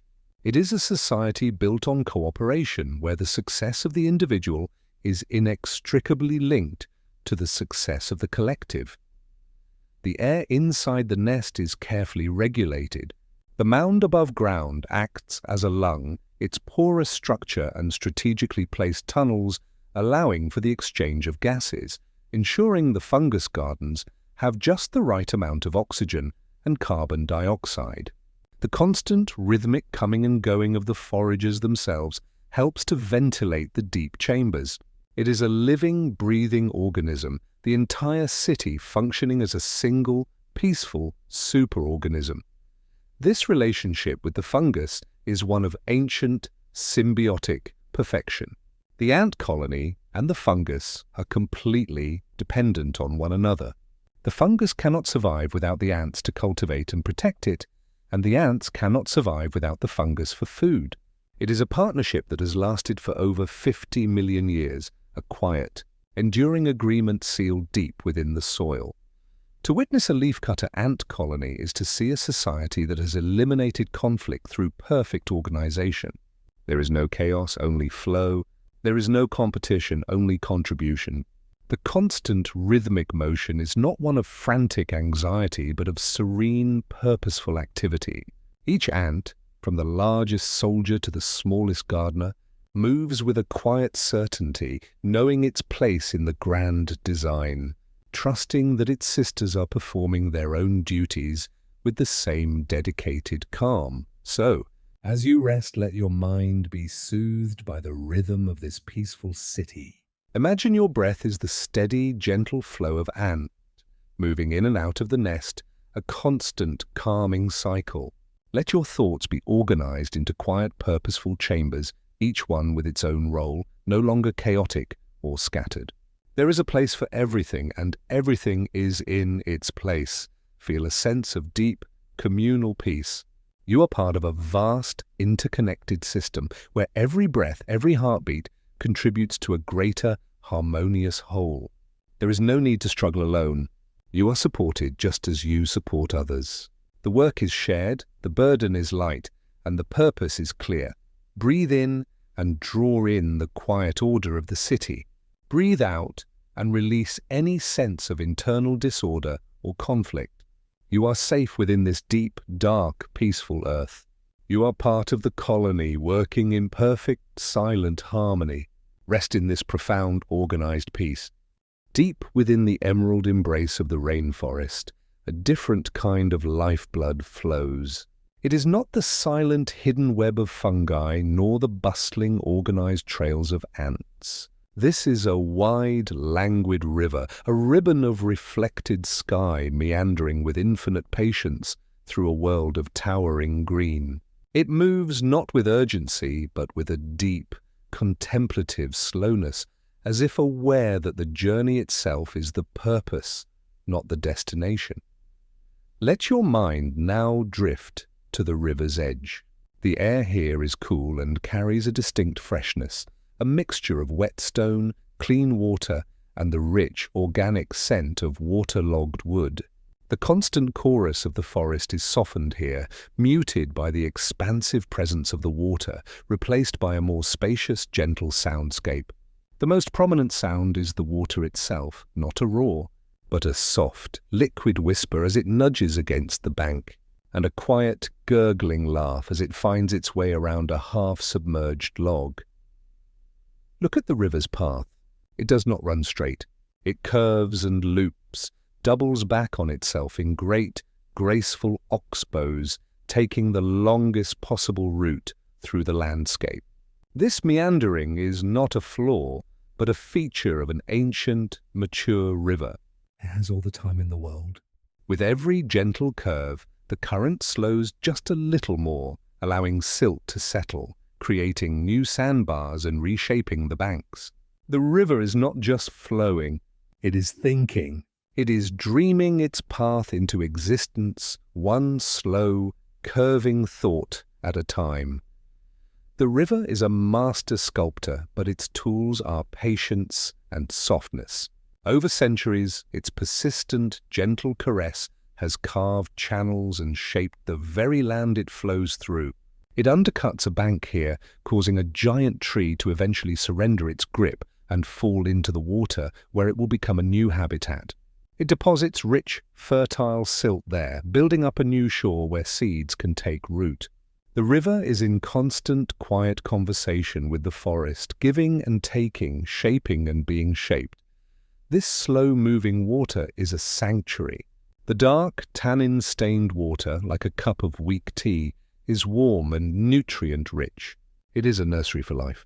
Just beneath the surface, vast schools of tiny silver fish flicker like living coins. Larger patterned fish hover in the stiller waters near the banks, their fins moving with barely a ripple. A family of giant river otters may swim by, their sleek bodies cutting through the water with playful, fluid grace, their soft chirps echoing across the surface. On a low-hanging branch, a spectacled caiman rests, its ancient, reptilian form perfectly still, a sun-warmed statue that holds the wisdom of the ages. The river is also a mirror. Its calm surface perfectly reflects the world above. The towering trees, the passing clouds, the vibrant greens of the canopy are all painted in duplicate on its glassy canvas. To look upon the river is to see the rainforest whole, both the reality and its perfect, liquid reflection. It doubles the beauty, creating a sense of serene, symmetrical wonder. When a leaf falls, it disturbs this mirror for only a moment, sending a series of perfect, expanding rings out across the surface before the stillness returns, as if the water has a memory of its own calm. For the creatures of the forest, the river is a highway, a meeting place, and a source of sustenance. Monks swing through the trees along its course, using it as a navigational aid. Birds of every color come to bathe in its shallows and drink from its edges. At dusk, herds of tapirs or capybaras, the world's largest rodents, emerge from the forest to graze on the tender riverside plants and socialize in the cool of the evening. The riverbank is a peaceful, communal ground, a place where the forest comes together. As day turns to evening, the river transforms once more. The setting sun paints the water in hues of fire and gold, a stark, beautiful contrast to the deepening green of the jungle. The night insects begin their chorus, their sounds amplified over the water. The surface may now be broken by the rising of a fish or the gentle V-shaped wake of a swimming snake. The river does not sleep. It simply changes its rhythm, becoming a darker, more mysterious, but equally peaceful presence in the night. The river's greatest lesson is its acceptance. It accepts the rain that falls into it, the soil that washes into it, the logs that fall across it. It does not resist. It incorporates everything into its flow, using it to change its course, to build new land, to create new life. It moves around obstacles with a gentle, persistent force, never fighting, always flowing. It teaches that the path of least resistance is not a path of weakness, but one of immense, quiet power and adaptability. So, as you rest, let your mind become this meandering river. Let your thoughts flow slowly without force or direction. Allow them to curve and loop, to double back, to take their time. There is no rush to reach the sea. The journey is the purpose. Feel a deep, fluid calm, a sense of being supported and carried by a current much larger than yourself. Breathe in and imagine you are drawing in the cool, fresh air of the riverbank. Breathe out and release any resistance, any need to push forward. You are flowing. You are patient. You are at peace with your own meandering path. Rest in this gentle, endless current. You are the river, and the river is peace. Beneath the high green canopy and below the quiet understory lies the final foundational layer of the rainforest. This is the forest floor, a world of soft decay and quiet rebirth, a realm where time is measured not in the quick flutter of wings, but in the slow, patient growth of moss and the gentle crumbling of wood. It is a place of muted colors, of spongy textures, and of deep, profound peace. Here, in the cool, perpetual twilight, life thrives in its most patient and resilient forms. Let your awareness sink down now through the layers of leaves and light until you are standing on this soft, dark earth. The air is cool and carries the most ancient of scents, the rich, sweet, and deeply comforting aroma of damp soil, of rotting leaves, of wood returning to the earth. This is the scent of petrichor, of life cycling back into itself, and it has a grounding, calming effect on the soul. The light here is a soft, green gloom, a gentle diffusion of the sun's energy that has been filtered through a million leaves above.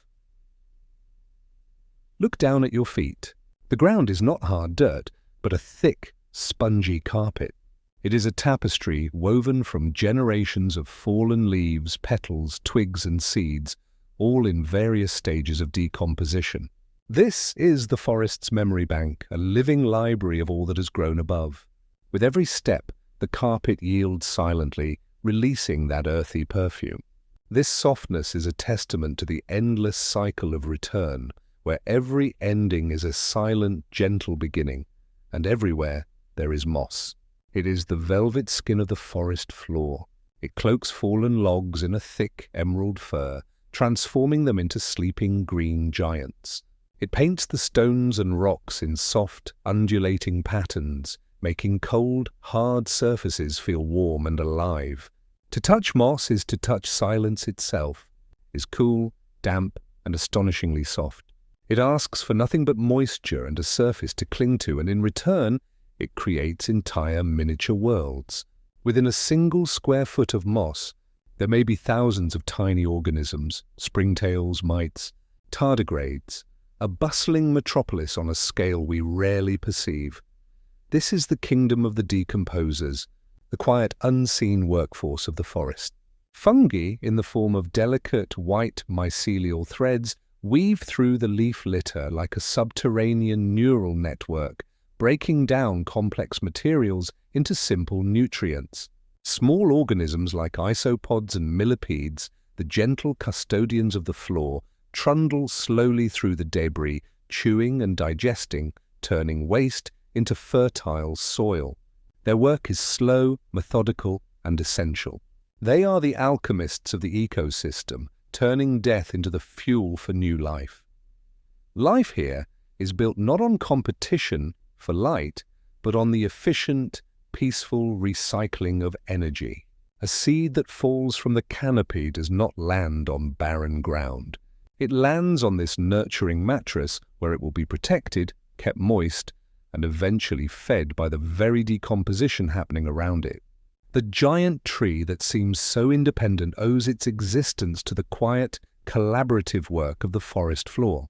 The mighty are sustained by the meek. There is a profound stillness here, a deep, resonant silence that feels older than the trees themselves. The sounds are hushed and intimate, the soft crunch of a beetle moving through a dry leaf, the almost imperceptible patter of a falling dewdrop from a fern above, the gentle sigh of the wind far, far overhead. This is a place for contemplation, for letting go, for accepting the natural, graceful cycle of decay and renewal. To sit on the forest floor is to understand that death is not an end, but a transformation. A fallen tree is not a tragedy. It is a new ecosystem. It becomes a nurse log, a cradle for seedlings, a source of food and shelter for countless creatures. The moss that covers it is not a shroud, but a celebration of its continued purpose. The forest does not waste a single thing. Everything is used, repurposed, and woven back into the great green tapestry. So as you rest now, let your spirit settle onto this soft, mossy carpet.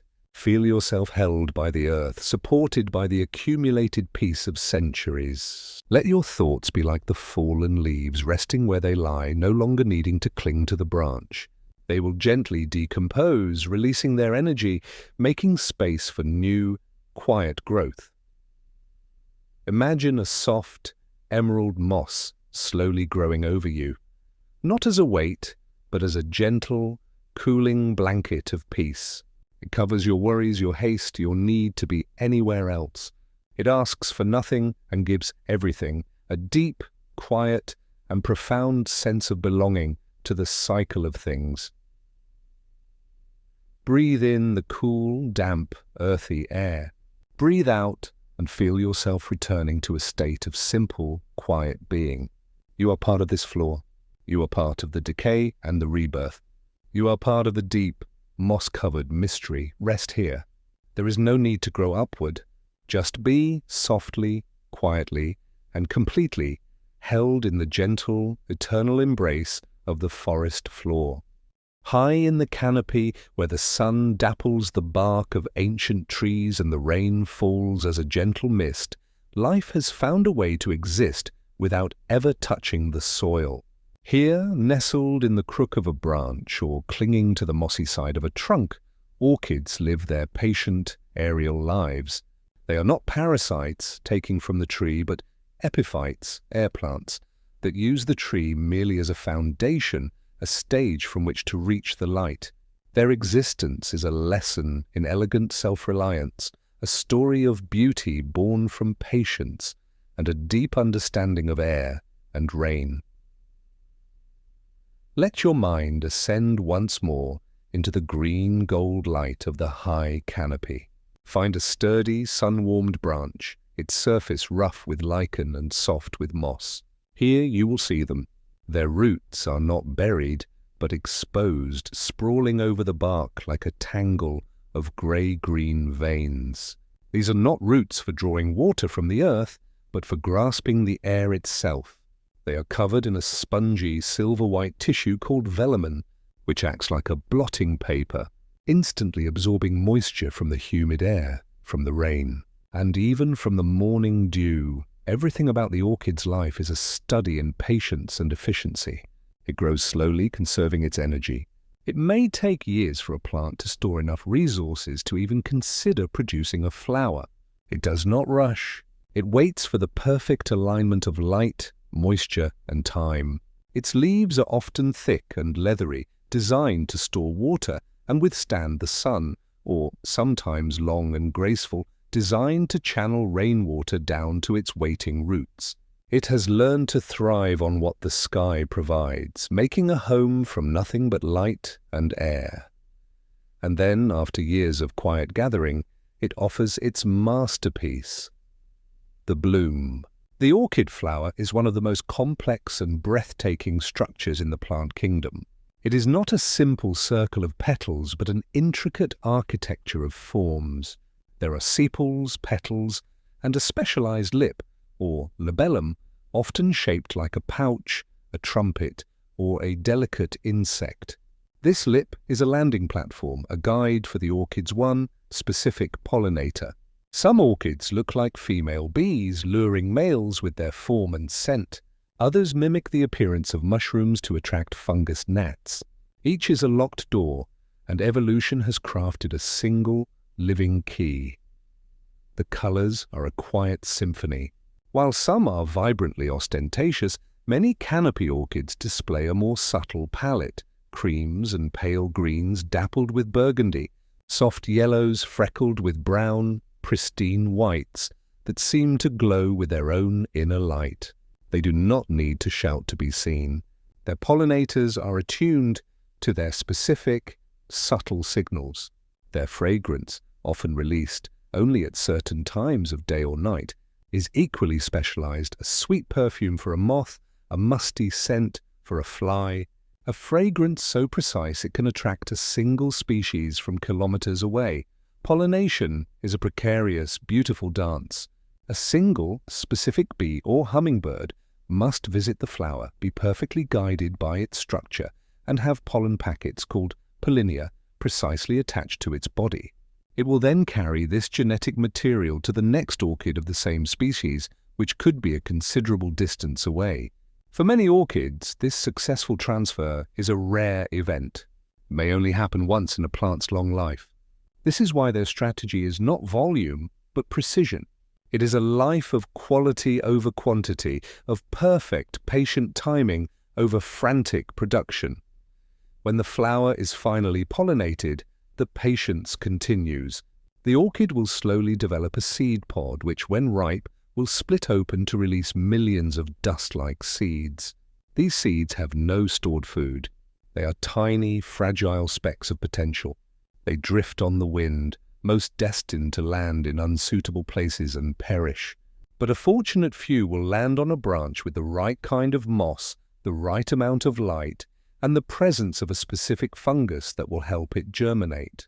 The cycle begins again, a testament to hope and astronomical chance. The orchid does not struggle against its circumstances, does not yearn for the rich soil of the forest floor. It has embraced its aerial life completely, turning the limitations of a branch into the very source of its freedom and unique beauty. It teaches us that our foundation does not define us. It is what we build upon it with the resources we have, light, air, and patience, that creates true splendor. So, as you rest, imagine yourself as an orchid. Your roots are not buried in the worries of the world, but are open, breathing, absorbing peace from the atmosphere around you. You are grounded not in earth, but in the present moment. You are patient. There is no need to force your growth or your blooming. You are gathering energy, quietly, slowly, and in your own time. Feel your own potential as a tightly closed bud, holding its magnificent form until the conditions are perfectly aligned for it to unfurl. There is no hurry. The sun will rise again. The rain will fall again. Your time will come. Breathe in the light and moisture of the air. Breathe out and feel yourself settling into a state of serene, aerial peace. You are held. You are self-reliant. You are patient. And in this patient, quiet state of being, you are already beautiful. Rest here, on your branch in the canopy, and know that simply existing, breathing and waiting is enough. At the water's edge, where the forest gives way to marshes and slow-moving streams, lives a creature that embodies a state of perfect, peaceful contentment. This is the capybara, the world's largest rodent, a gentle giant that moves through its world with a calm, unhurried grace. To observe a capybara is to witness a masterclass in serenity, a life lived in harmonious balance with water, sun, and community. Let your mind drift now to these tranquil wetlands. The air is thick and warm, buzzing softly with dragonflies and the distant call of wading birds. The water is dark and still, reflecting the tall grasses and the sprawling trees that lean over the banks. And there, half submerged in the cool water, you will see them. A group of capybaras, like large, brown, barrel-shaped stones, rests motionlessly in the river. Their bodies are almost entirely submerged, with only their eyes, ears, and nostrils breaking the surface. This is their sanctuary, their place of ultimate peace. Everything about the capybara is designed for a life of aquatic calm. Their faces are serene and almost expressionless, with eyes and nostrils positioned high on their heads, allowing them to see and breathe while the rest of their body rests in the safety of the water. Their toes are webbed, making them strong, effortless swimmers, capable of moving through the water with a quiet, fluid power that belies their bulky shape. Their coarse, brown fur dries quickly in the sun, allowing them to transition seamlessly from their watery refuge to their grassy grazing grounds. Watch them as they begin to stir from their aquatic meditation. They do not startle or rush. One will lift its head, water streaming from its fur in tiny rivulets, and emit a soft, low purr or a gentle clicking sound. This is the language of the capybara herd, a quiet, constant communication that maintains the bonds of the group. They will amble onto the bank, their movements slow and deliberate, and begin to graze on the tender riverside grasses. Their chewing is rhythmic, methodical, a soothing sound of quiet consumption. There is no frantic searching, only a peaceful, communal meal. The social life of the capybara is the foundation of its serenity. They live in groups, often led by a dominant male, and their society is built on mutual tolerance and cooperation. They are often seen resting in large, comfortable piles, bodies pressed together for warmth and security. Young capybaras play in the shallow water, their soft, playful barks echoing faintly, while the adults keep a watchful, yet relaxed, eye on them. They practice allogrooming, gently nibbling and cleaning each other's fur, a social ritual that strengthens bonds and reinforces the peaceful cohesion of the group. In the world of the capybara, no one is alone. Their existence is a lesson in finding safety in stillness. In the water, they are safe from most land-based predators. On land, their large size and vigilant herd structure offer protection, but their primary defense is their profound calm. They do not waste energy on unnecessary panic. When threatened, they will often simply slip silently into the water and disappear, or the entire herd will move off together at a surprisingly brisk but orderly trot. There is no drama, only a practical, peaceful response to danger. As the sun reaches its zenith, the capybaras will often retreat back into the water or seek the shade of a large tree, lying down together in a comfortable, sprawling heap for an afternoon rest. Their ability to rest deeply and openly, completely vulnerable in the company of their family, is a testament to their trust in their environment and in each other. They do not seem burdened by the future or haunted by the past. They exist entirely in the present moment, grazing, swimming, resting, being. To be in the presence of a capybara is to feel your own pulse slow down. Their slow, deliberate movements, their soft, communicative sounds, and their deep communal bonds all speak to a way of life that modern humans have largely forgotten. They remind us that true peace is found not in solitude, but in quiet companionship. That strength is often found in a calm, collective presence rather than in individual force, and that the most restorative state is often one of simply being half in and half out of the world, embraced by the elements. So, as you rest now, let your spirit join the capybara's herd. Imagine yourself half submerged in the cool, dark water of a peaceful wetland, feeling utterly weightless and supported. The sun warms your back, while the water cools your body. There is no need to go anywhere or do anything. Your only task is to float, to breathe, to be present. Feel a sense of deep, communal peace. You are not alone. You are part of a gentle, watchful group, all resting together in silent understanding. There is no need for words, only for a shared, tranquil existence. Your breath is the slow, steady rhythm of the herd. Your heartbeat is a soft, calm drum. Breathe in the moist, clean air. Breathe out and release any sense of isolation or urgency. You are safe. You are accepted. You are at peace, floating in the serene, simple rhythm of the wetlands. Rest here deeply and completely in the capybara's gentle world. High above the forest floor, in a world without soil, an entire community thrives on faith and air. These are the air plants, the true epiphytes, whose roots have abandoned the search for earth in favor of grasping the sky. They live their entire lives anchored to the bark of trees, to the surfaces of rocks, even to the telephone wires that sometimes cut through the canopy. Their existence is a quiet rebellion against the need for ground, a demonstration that life can be sustained by nothing more than sunlight, mist, and the generosity of the wind. Let your mind drift up to the high branches, to the rough, rain-washed bark of an ancient tree. Here you will find them.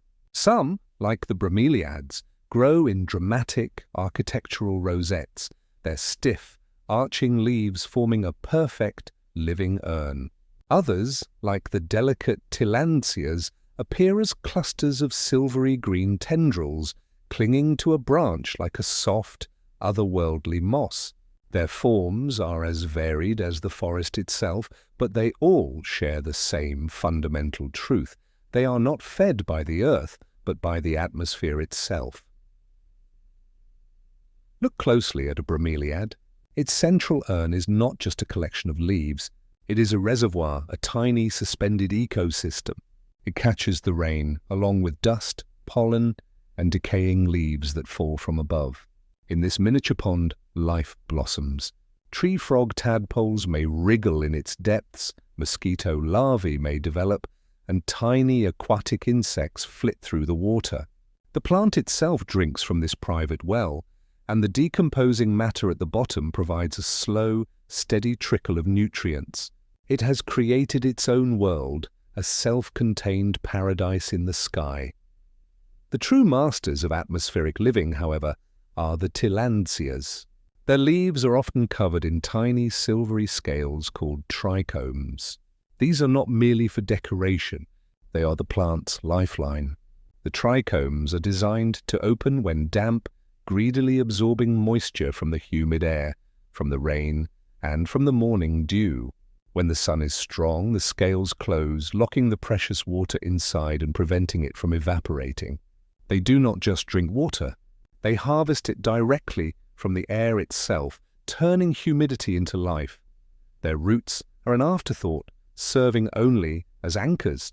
They are not for absorption but for attachment, for holding on. The real work of living happens not below but across the entire surface of the plant.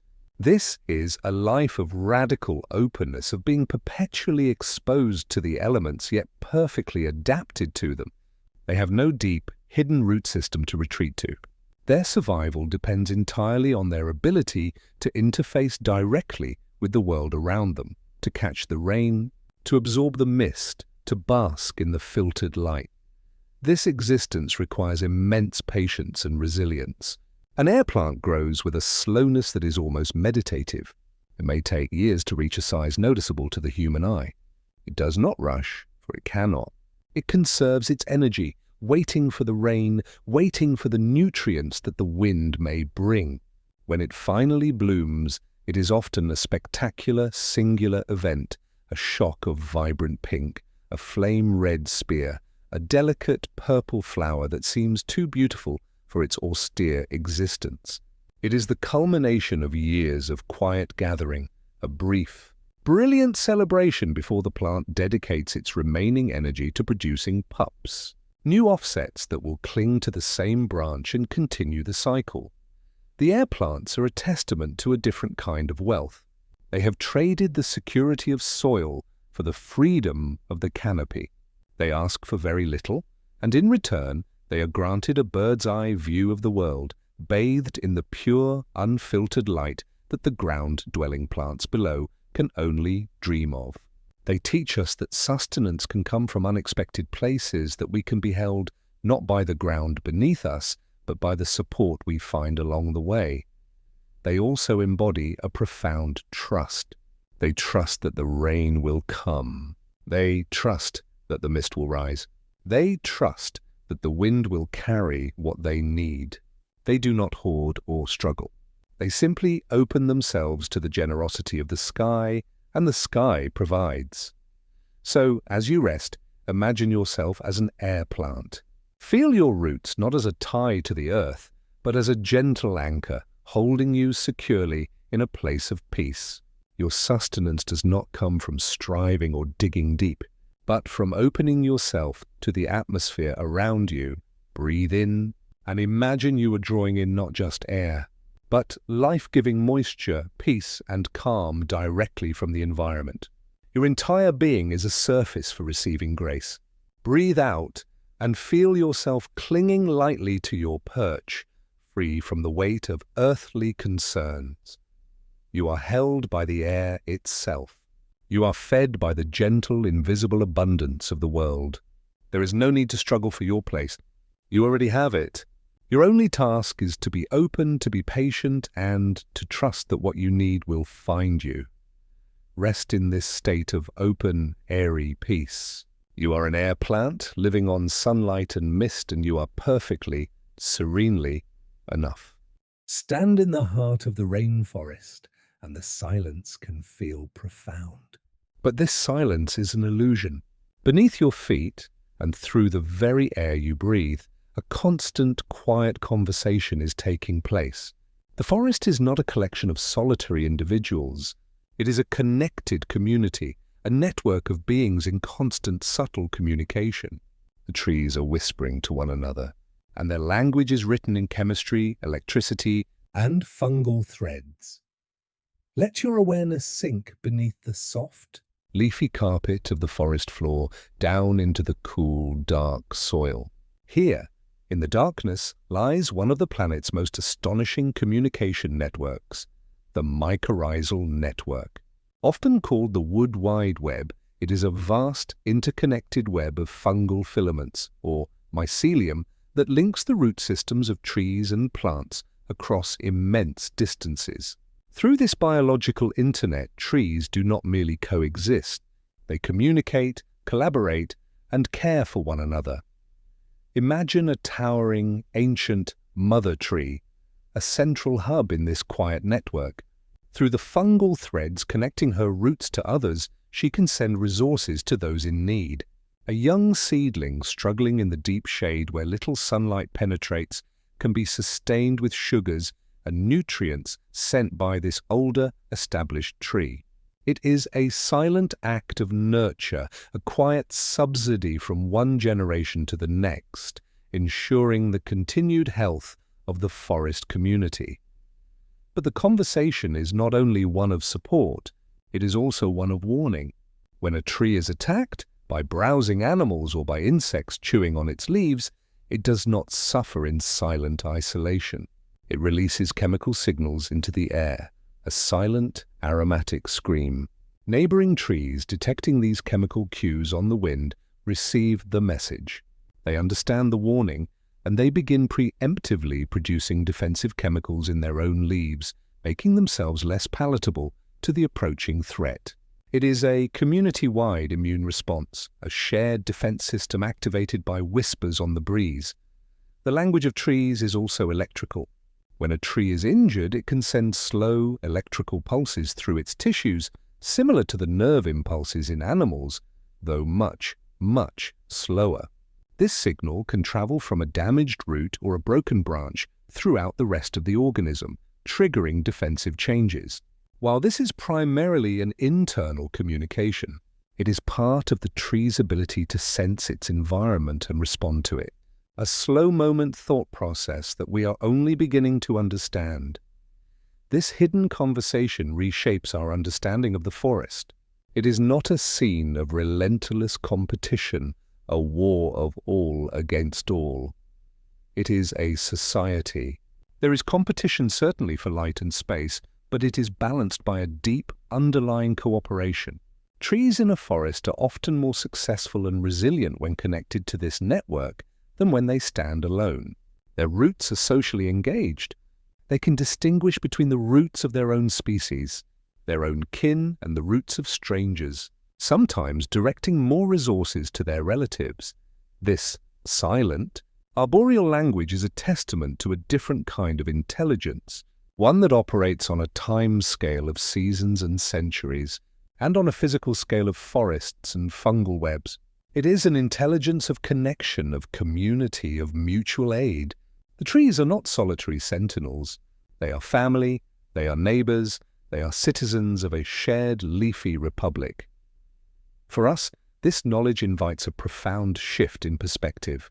To walk through a forest is to walk through a field of quiet, conscious conversation. The gentle rustle of leaves is not just the sound of the wind, it is the sound of a vast, living network breathing and communicating. The stillness is not emptiness. It is a space filled with invisible signals, with chemical whispers, with the slow, patient flow of shared life. So, as you rest tonight, let your mind connect to this quiet network. Imagine your own roots extending down, not into soil, but into a web of deep, peaceful connection. You are not alone. You are linked to everything around you by invisible threads of support and understanding.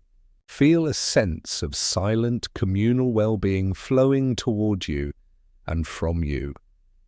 Let your breath be the gentle chemical signal of peace, released into the air, calming the space around you. There is no need to shout or strain to be heard. In this quiet network, communication happens effortlessly beneath the level of words. Breathe in and receive the quiet support of the community. Breathe out and offer your own peaceful presence in return. You are part of this whispering forest. You are heard. You are supported. You are connected. Rest deeply in this knowing, cradled in the silent, whispering embrace of the communicating forest. And so, dear listener, our long and gentle journey through the emerald heart of the rainforest comes to a close. We have drifted together through layers of green light, from the sun-drenched canopy to the soft, dark earth. We have witnessed the patient sloth, the shimmering hummingbird, the whispering trees, and the silent, determined work of the leaf-cutters.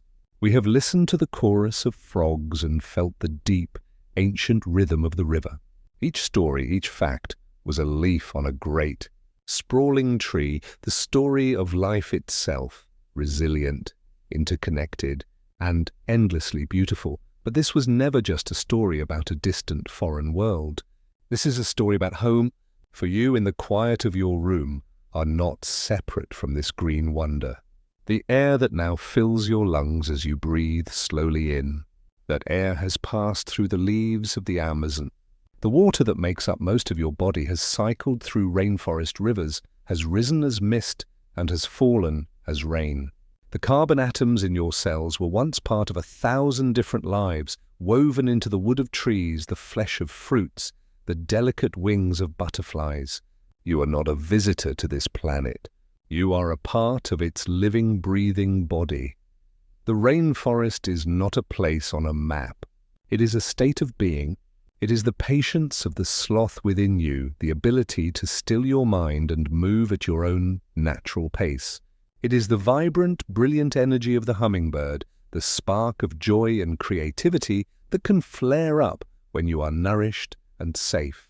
It is the deep, supportive network of the fungal web, the knowledge that you are held and supported by family, friends, and the quiet, unseen connections that sustain you. It is the resilience of the seed, holding the potential for new growth, even in the darkest of soils. As you prepare for sleep, let the boundaries soften. Let the walls around you become the tall, protective trunks of trees. Let the sound of your own breath become the soft, rustling canopy. Let the weight of your body on the bed feel like the gentle, firm support of the earth. You are not in a building. You are in the forest. You are home. There is nothing more you need to learn tonight. No more facts to remember. No more journeys to take. Your only task is to rest as the forest rests, to breathe as the forest breathes, to simply be as the forest is. Feel a deep gratitude, not as a demand, but as a gentle warmth in your heart. Gratitude for the air, for the water, for the countless lives, both plant and animal, that create the conditions for your own existence. And in this gratitude, find a profound sense of peace. You belong here. You are a valued, integral part of this magnificent living tapestry. Now it is time to let go. Let the images of towering trees and flowing rivers gently fade from your mind's eye. Let the sounds of waterfalls and frog choruses melt into the quiet of your room. You do not need to hold on to them. They are part of you now, woven into the quiet spaces of your soul. And they will be here when you dream. The forest is settling into the deep of night. The Emerald Cathedral is quiet, breathing softly under a blanket of stars. And you, nestled safely within it, can finally surrender. Close your eyes. Let your breathing become slow and deep, like the tide of the ocean, like the pulse of the planet. You are safe. You are connected. You are loved by this world simply because you are a part of it. So we say good night, not as a farewell, but as a quiet see you later. The rainforest will be here, in your dreams, and in every breath you take. Sleep well, dear listener. Dream deeply. And remember, always, that you are part of this forest. Good night.